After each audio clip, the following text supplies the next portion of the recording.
তুমি এই দুপুরবেলা কই গেছিলা? আম্মা ওই বটতলার নিচে একটু বইছিলাম, মনে একটু বাতাস হইতেছিল, ভাল লাগছে।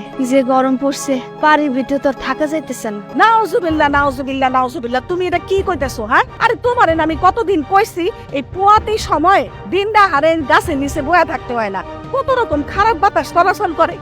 আর আমি বাউ বাতাস বইলে কিছু নাই। আমগো স্কুলে আমগো বিজ্ঞান স্যার কইছিল। আরে রাখো তোমার বিজ্ঞান স্যারের জ্ঞান তোমার পেটে। তোমার বিজ্ঞান স্যার এটা কয় নাই অল্প বয়সে বিয়া না কইরা পোয়াতি না হইতে? আম্মা আমি যাই করে আপনি তাতে আমার উপর রাগ হন। রাগ কি করে আমি সাদে? আমি তো তোমার ভালোর জন্যই কই। মানলাম তোমার কোনো বাউ বাতাস লাগবো না, কিন্তু রাস্তা যদি উঁচা নিচা থাকে, তুমি যদি একবার উষ্টা খায়া পড়ো, তুমি কি একবার চিন্তা করছো কি অবস্থাটা দাঁড়াইবো? বাইতে যামু, হ্যাঁ আমার খিদা লাগছে, তো একটা ভাত খামু।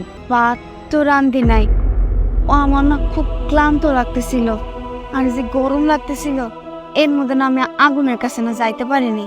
গেলাম তো লাগবোই, অল্প বয়সে পোয়াতি হইলে গেলামতে লাগবো না তো কি হইব? তা তুমি কি কিছু খাইছো?